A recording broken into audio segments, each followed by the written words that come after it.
Hey guys, welcome back to Stumbling Forward. I'm one of your hosts, Monica Ortega. And I'm Kristen Herman. And on today's show, we have a recovering 9-to-5er who followed her passion into fitness center to be a personal trainer. After building a 2-year clientele at what she thought was her dream job, she was suddenly fired. Within a month, she started her own business, Sara Barker Fitness.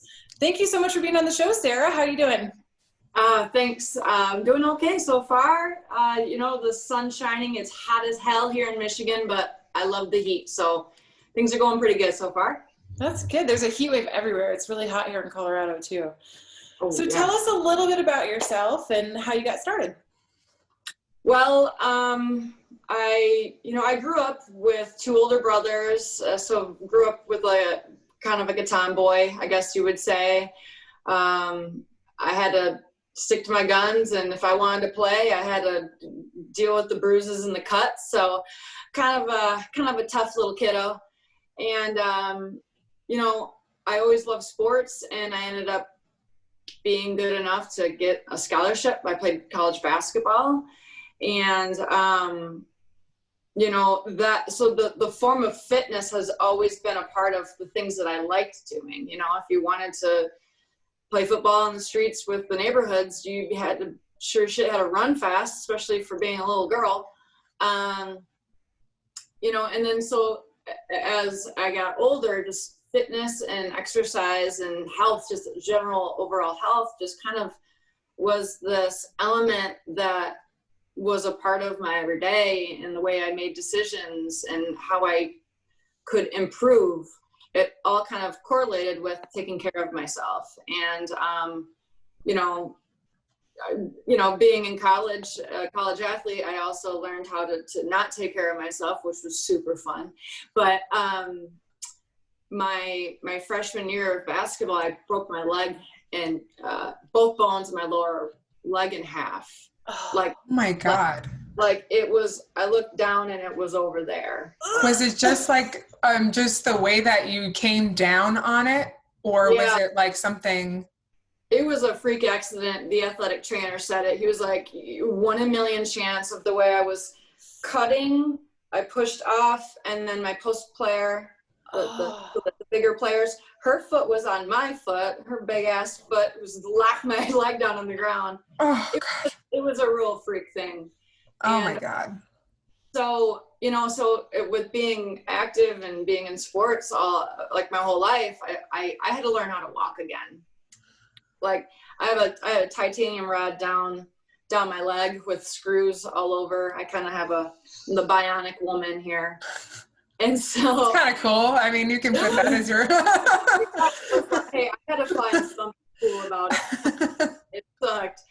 But, so what was really neat about that is I had understood the importance of health and exercise, but learning how to walk again was mind-blowing. Like just how resilient the human body is and how quickly I got better. I was told I was gonna play again either in a year or never, and I was on the court in 6 months. Oh my God. What up? That's wow. Amazing. It was crazy, and again, it was just that those little steps every single day. I was like, this is incredible. So I got into the kinesiology program. And then that's kind of where, the story kind of starts drawing all over in different directions. I transfer schools and I go to a business school, and again, we start talking about this path of not one straight line direction. I graduated college in 2008, right in the nice big fat recession we had, 2008, 2009 or something like that. Mm-hmm. Yeah. And so I ended up having to just suck it up and just finding a job. I had a degree, and I had to hang up the basketball shoes, and it was time to work 9 to 5. So you had a business degree, you said, or was it? Yes. Yep. I have a business degree from the school here in Midland, Michigan called Northwood University. Mm-hmm. You know, it's a fine degree, but you know, I went into sales. Actually, I worked for a radio station in Lansing, 4 radio stations. It was super cool. It was super. It was a great time. I worked in promotions, but then as the recession hit, people started quitting, and they were like, "Do you want to try sales?" And I was like, "Do I have a choice?" Did not have a choice. And then I just was like this. I couldn't get out of my desk. And if you're in sales, your ass needs to be out. And it just wasn't for me. And so I needed to do some exploration, and I needed to find something that worked for me. And so long story, I mean, it is a long story because it curves and pivots and pivots. And so I get into, I was working at Michael's at one point, arts and crafts Michael's with a degree. Wow. And that's when you're like, okay, like, you know, I mean, it's what you have to do sometimes.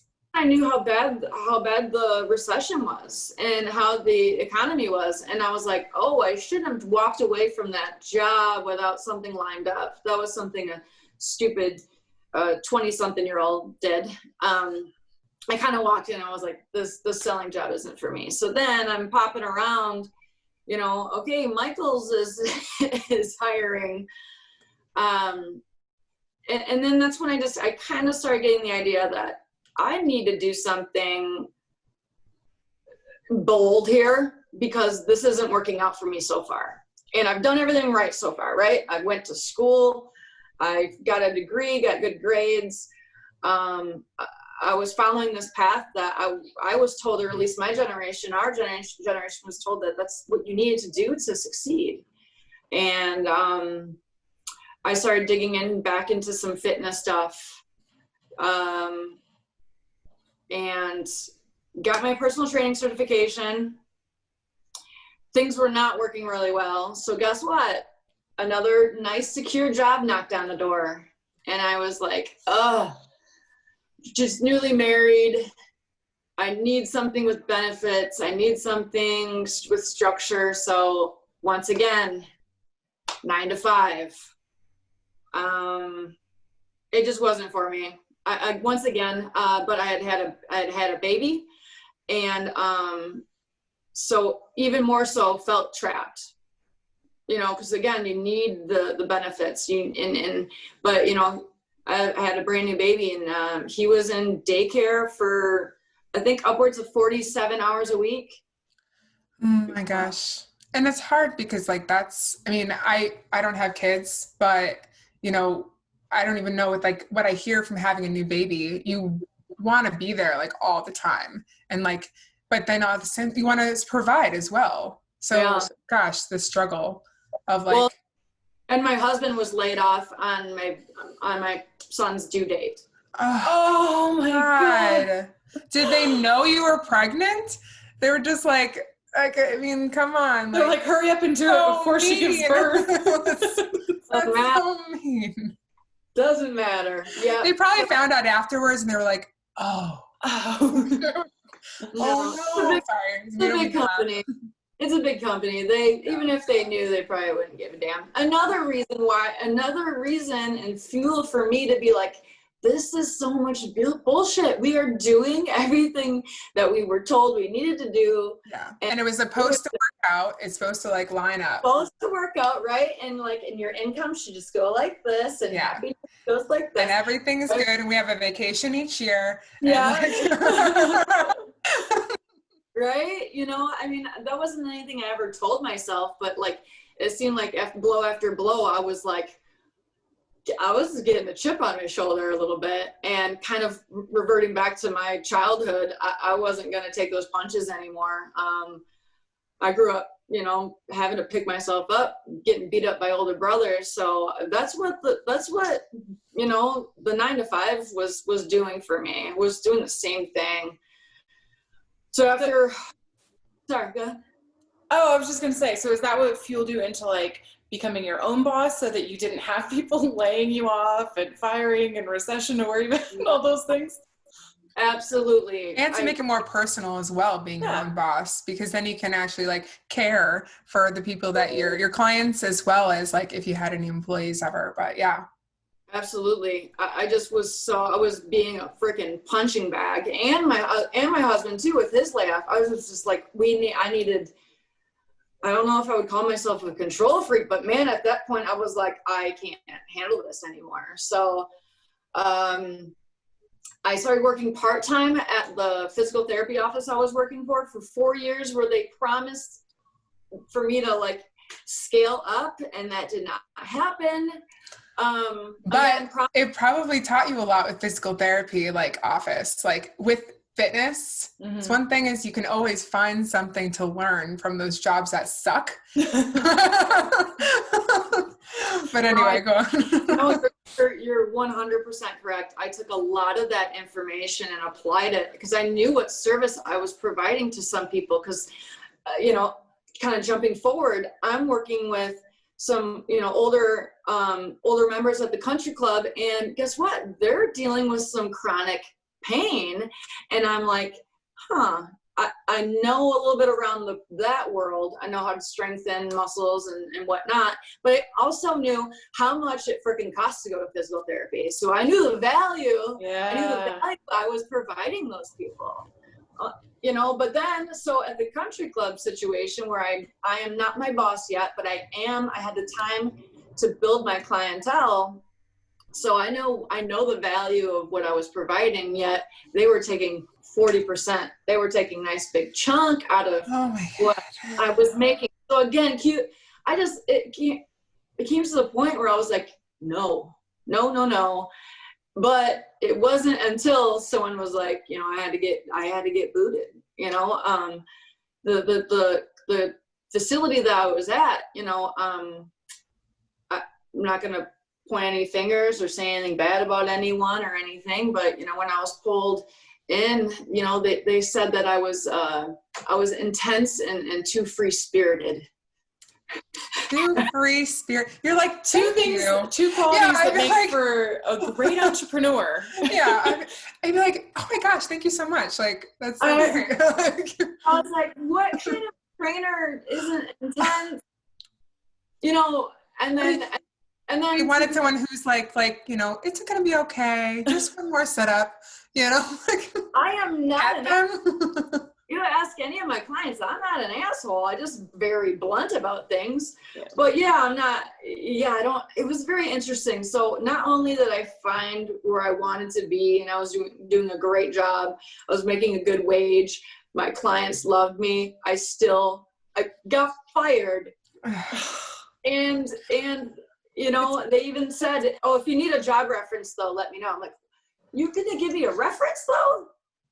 It was so mind-boggling that I was like, well, I already been working this little Instagram account. I have a website.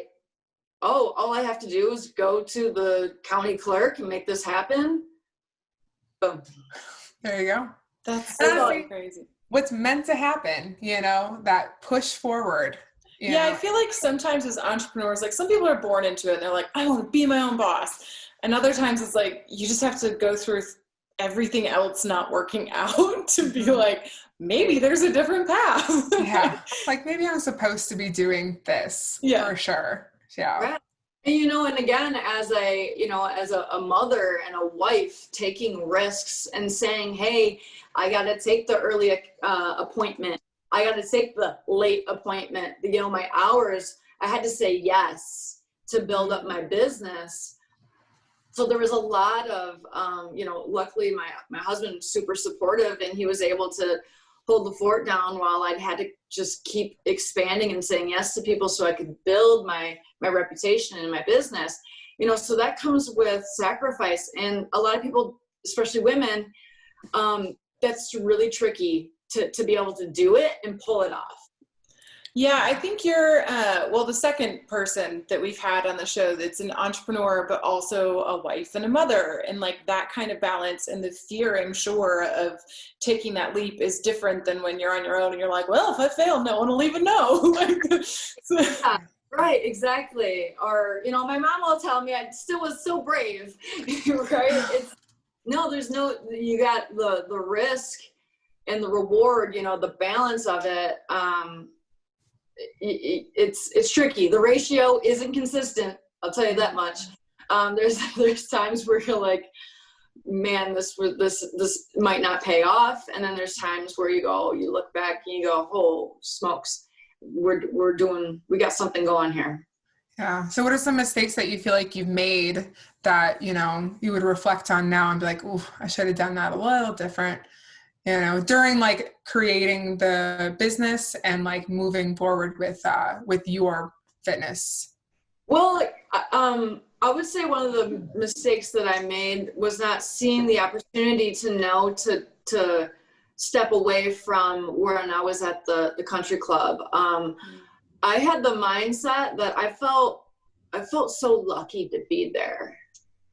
And that kind of made me scared to maybe want to step away, which could have been that opportunity versus, you know, being thrown to the wolves and being fired and having to come out and figure it out on my own. You know, I made the mistake in thinking that I guess the best way I can say is that I felt lucky being there, which meant they had me by the balls, is what that means. It's such a crazy point too, because I think we think of it in like relationships and stuff like that, where like you've had so much bad that you're like, oh, I guess I'm grateful for this little bit that I'm handed, you know, instead of like realizing your worth and stepping back and going, I can do better.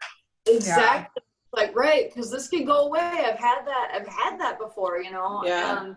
But when things were going good, I also didn't know how much, the mistake that I made was that I didn't evaluate what all of the clients were putting on me, especially, I hate to keep bringing up the country club, but there was this customer service level that I needed to deliver on top of being their trainer. If you can understand what I'm saying. I wasn't going to kiss anyone's ass. I wasn't. And I think that there was extra added stress along with the job because there was that element of pleasing everyone, even everyone who wasn't a client of mine. So I really think that, again, I was blinded to thinking I was so grateful to be where I was, and I was. But there was a point in time where I was starting to do like breathing meditation in the morning because I would have anxiety going in. I was so afraid to mess up. My gosh. And then honestly, like that, again, with like Monica's connection with like treating a job almost like a relationship, like, yeah, like you just having that underlying fear that something's going to go wrong, then you should know, or you should feel like maybe this isn't for me. And right. It's so hard to walk away. Especially when I'm being told that being free-spirited and being intense was like frowned upon. And negative, I felt like I couldn't be myself. Oh my gosh. It got to be a point where I was like, I was in a shell, but still needing to be me. And it was getting like, not to overuse the word toxic, but it was becoming toxic. And I don't know if I don't know how much longer I would have taken for me to step away. So one of those things where I'm like grateful I was fired because that opened my eyes, you know. So what is the one thing with Sara Barker Fitness that you feel like you really brought yourself into it? Like, what do you feel like you tell clientele? Like, you're like, this is how I am. And like, I want you to know, like, good question, you know, and that's what I mean. I love like bringing your own into your own business. Yes. So, okay. A lot of my clients did kind of leave the country club and stick with me, which was super solid because I made connections with them. And in the personal training world, it's personal. I'm building trust and relationships with these people. A lot of my clients are my friends. We'll have a session and then go to happy hour afterwards. Right? Because we've built. That's my kind of personal trainer. So you're bringing the tequila, right? Like I'll dress the part, but. So, I'm kind of like a no BS type of trainer. I'm not going to sugarcoat things, but I'm such a fan of being a normal, sane person who eats pizza and drinks beer, because there has to be balance. I'm pro balance. Okay. So I never wanted to be that trainer that makes people feel guilty for what they didn't do and what they ate, because that's not relationship building. Those aren't characteristics of building trust with someone who makes them feel like shit. And then you get a bad relationship with what exercise and being healthy is. So yeah, I've had trainers like that, and then I feel like I'm sneaking stuff because it's like the kid in me that wants to rebel is like, yeah, sure, I won't drink that. It's like, right? You mean that? Well, and then everyone has different needs and goals, and so I do not do cookie cutter stuff. I've tried to. I've had those moments where early in the game, I was like, well, I ought to do this on Instagram, and I ought to probably run this sort of program. And it falls flat for me because I am way better one-on-one with a person, getting to know them while they're laying down, huffing and puffing, and I make a joke, and we curse, and we put on hip hop music, and it's a good ass time. That's what I want to do. I want people to have a good relationship with what exercise is and what moving is, and so that's what I guess. It's not like my stamp. It's just who I am and how I've just come to navigate through teaching exercise to people. That's so awesome. So what are some of the highs that you've had, like, throughout the journey of entrepreneurship? The highs? Yeah. Man, I guess I could just say, I mean, there's no accolades in this business, unless you're, getting on, you're a trainer on The Biggest Loser or something like that. Yeah. Again, that's a goal of mine, but my biggest highs are getting a text of one of my clients being like, oh my gosh, those pair of jeans fit. Yeah. Mm-hmm. I'm telling you, there's little golden nuggets everywhere that are my highs. And again, there's not a lot of glamour when you're doing it at my level. I don't have my own gym. Thank goodness during COVID, how many small personal gyms are going under. Mm-hmm. So I'm super stoked that I was able just to kind of have my own basement, that I accumulated enough of what I needed. I'm veering off here because I don't have a lot of highs. It doesn't sound like it, but again, I don't know if we're looking for like reward or award. No, I think you said it. I think you said it in the sense where it's like when your client has a high, you have a high. Yeah. And and you're saying like, honestly, when someone has that much success and you are a part of it, it's just like, that's amazing.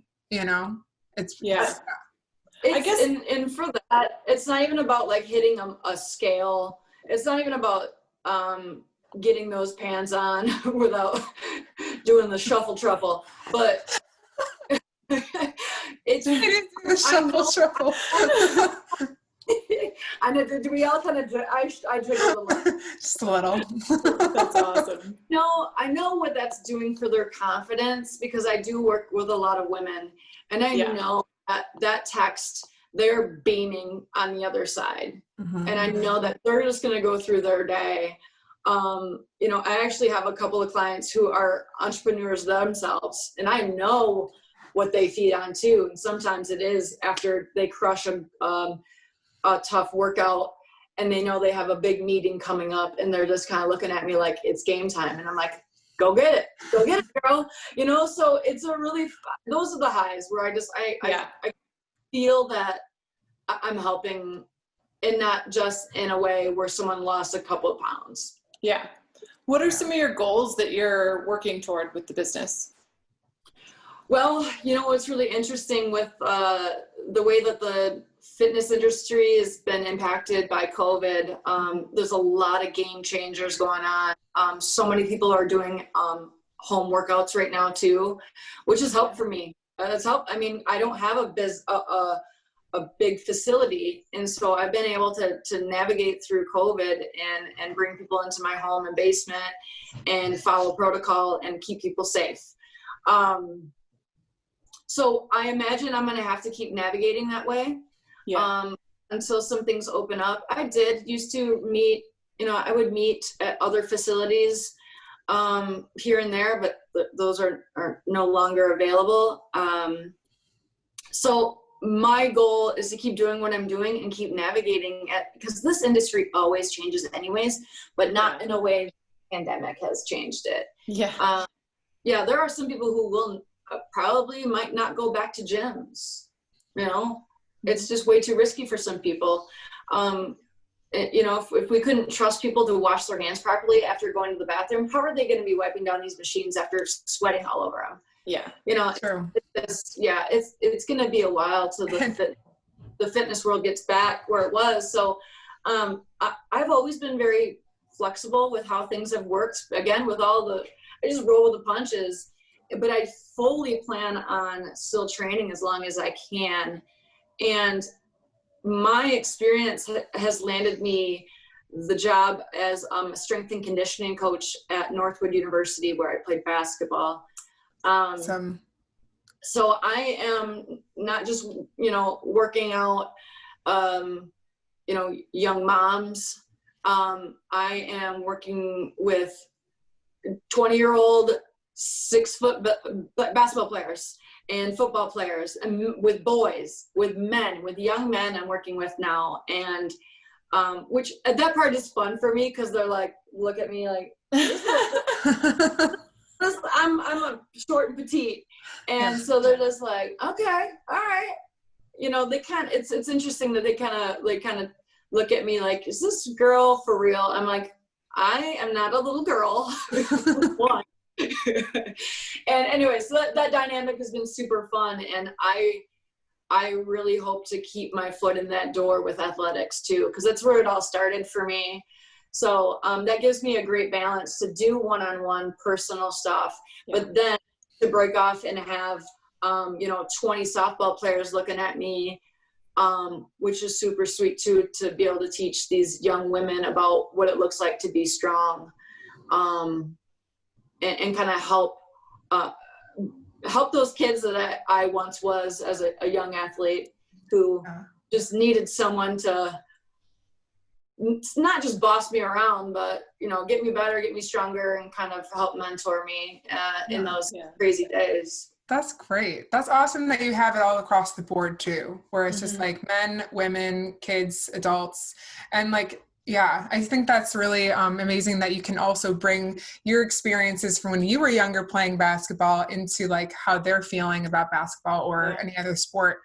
Would you ever want to open an actual facility? I know that you have your basement, and right now with COVID, it's probably not, happening, but it's but would you ever want to do it where people can come into an actual location?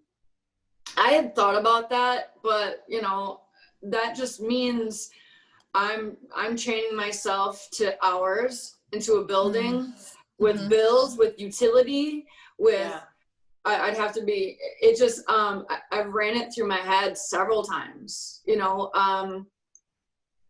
and I just don't see, again, I didn't like how the country club took 40% of my cut.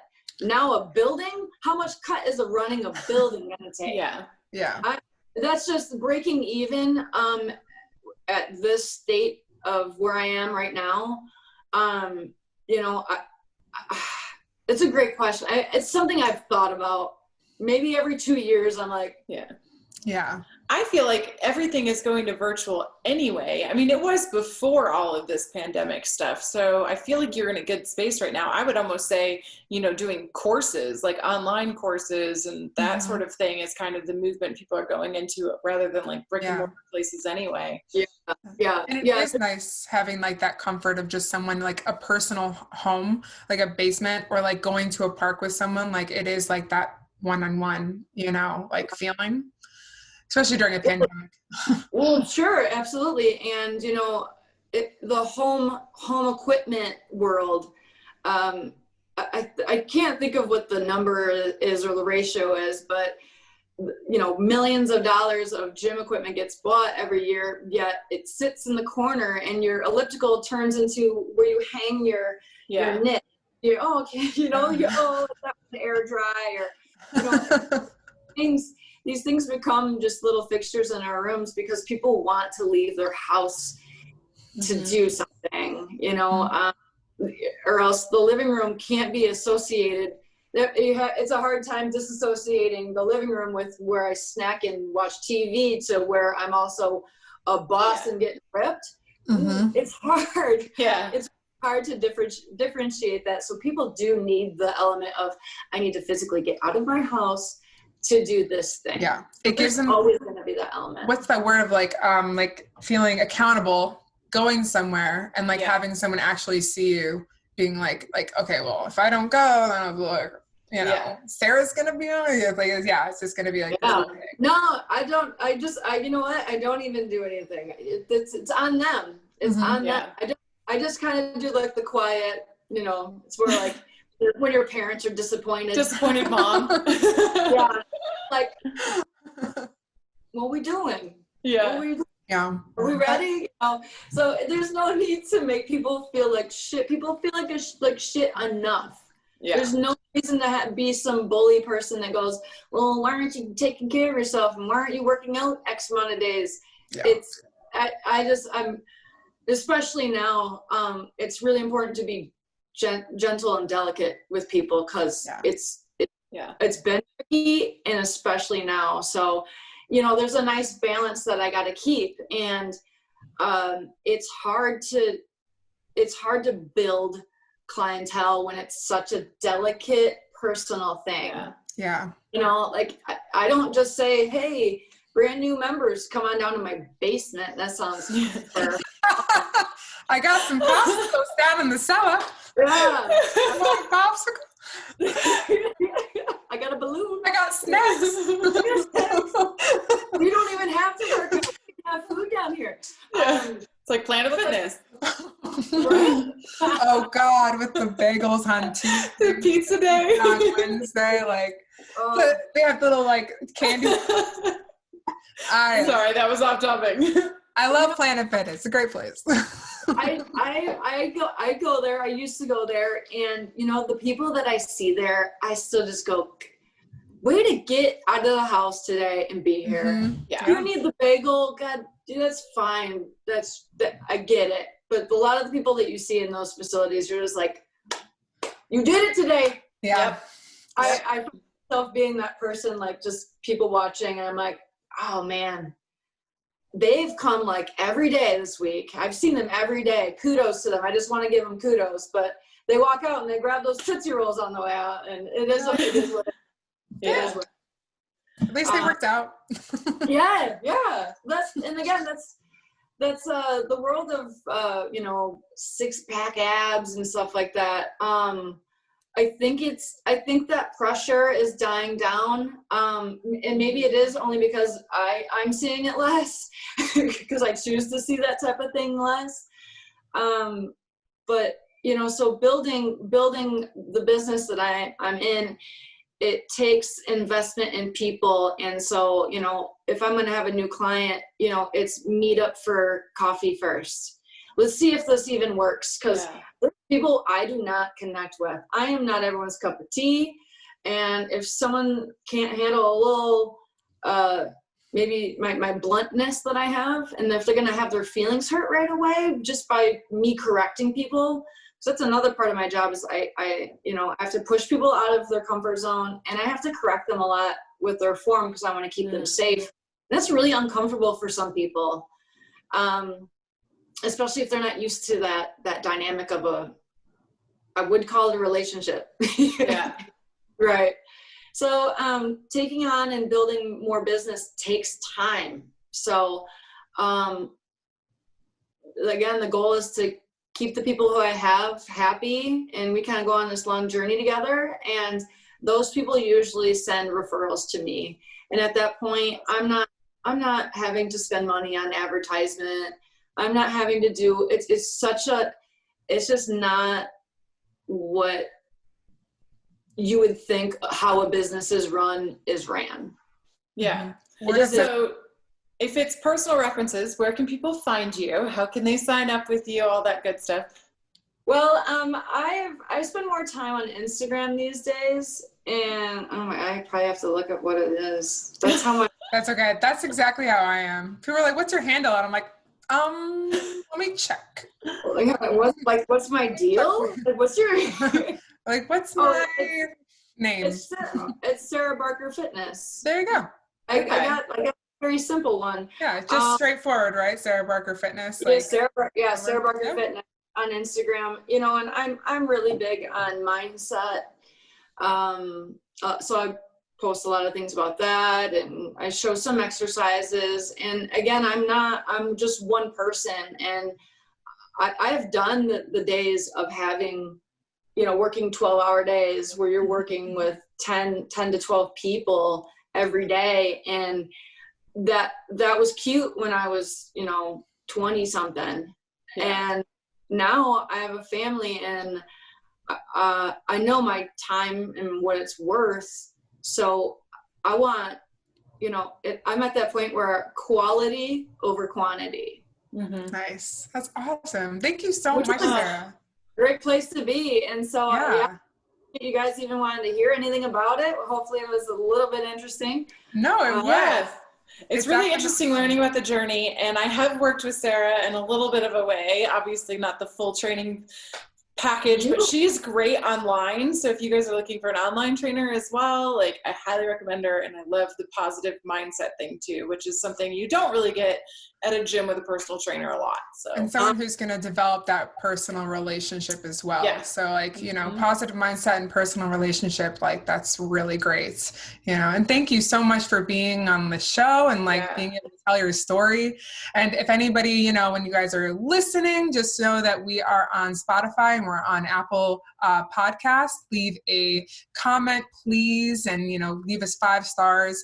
We're also putting these videos up on Facebook, once everything is out. And thank you so much again, Sara, for being on the show. And I'm one of your hosts, Kristen Herman. I'm Monica Ortega, and we'll see you next time. Thanks again, Sara. Thanks, Sara. Bye, girls.